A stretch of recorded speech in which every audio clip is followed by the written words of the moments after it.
Hello everyone, welcome back to the Deranged Reader. Alrighty, so before I begin my review, anybody wants to know how many books that I'm currently reading right now? I am just reading one. just reading one. I just finished The Buffalo Hunter Hunter. I will get the author's name, but on my device, I have read a total of 8 books. So, yes, I am very happy. And then it has like the one, so yeah, yeah, it's like wow. Um, but yeah, so I'm only reading one, only one book. It has like 21 chapters in it and everything. But anyways, The Buffalo Hunter by Stephen Graham Jones. I think that's the author's name. I will have the title down below. So this is about a gentleman who is asked to look over a diary that was written in the late 1800s, maybe like a little past mid, but like definitely towards the end of the what we call the Victorian period. To put that in kind of context.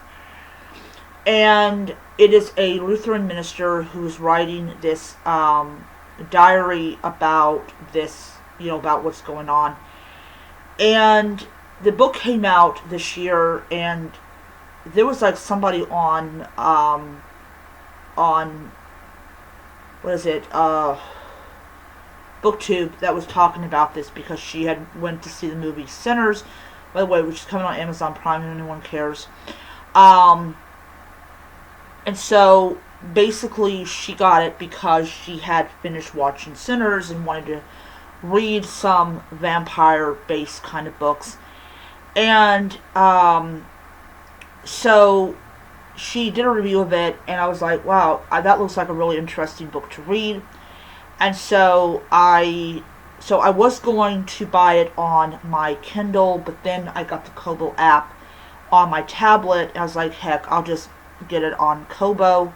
Spent a little pretty penny on it. I think I've spent like $16.99, $17 for it. I'm not exactly sure how much money I spent on it. So anyways, so basically it goes beyond the diary. You have this this Indian who I believe he's an Indian, though he might be the minister. I don't really know, but it's like I'm tired. I've been reading all day. I'm tired. So anyways, he is talking about his life and about like this guy called Catman, who I believe he's the one that turns this guy into a vampire. I'm still kind of confused about that part. And he talks a lot about like how many people that he's killed, the different gruesome ways that he has killed them. I'm like, yeah, this man's enjoyed killing way too much. And then of course it still goes through to the diary, and basically we are, and this is my own personal opinion, we're analyzing the diary along with this guy, who is related to the guy that wrote the diary. And it's just an interesting book in itself. And we also think like, oh yeah, this vampire's gone. He's never going to appear in the book. Later on in the book, and we find out that he does. I'm not going to go into a lot of details about what happens because I don't want to ruin the book for people. But I gave this book 5 stars on Kobo's review portion of their system. The one where people can look at other people's reviews. Which I will say, I definitely enjoyed a lot more than Goodreads. But basically it's how he talks about things and events and all this type of stuff. And all in all, it was an interesting book, to say the least. I did not find the book to be boring.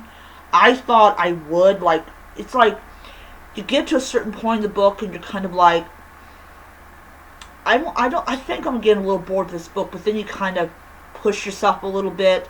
Not too much, but just a little. You nudge yourself down the road and you end up walking down the road. I think you really feel like, and this is my own personal opinion, I felt bad for the vampire because, like, everything was being taken away from them, and then he gets turned into this thing, and it's like, yeah.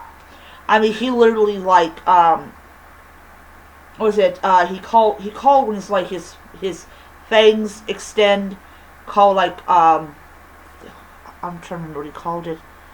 Um, Forcing the teeth out, or something about his teeth going down, something like that. And yeah, it's interesting to say the least. So apparently, these vampires can change into different kinds of animals, but at the end of the day, there is only one animal that they turn into. I think it's described as like based on like what kind of animals that they actually consume. Um, I think Catman became a bird or something. But anyways, yeah. So I enjoyed it a lot. I This is my first Stephen Graham Jones book I've ever read, and I enjoyed it. Like I said, I enjoyed it a lot. I'm gonna kind of wait like another like 2 months, and then I will pick up another one of his books. But I will say this: reading it on the Kobo app was a joy. I enjoyed it a lot. I liked the little part where they had like how many pages were in the chapter. So if I ever need to know how many pages are in chapter 7, I'll just look down and everything. But I'm on chapter 5 of this one book, and I should have this book read maybe like by Saturday or something. I don't know. I may have it. I may have it read tomorrow. Anyways, I'm gonna end it here, and I will see you around. So until next time, stay spooky, stay scary, and keep reading your horror books. Bye.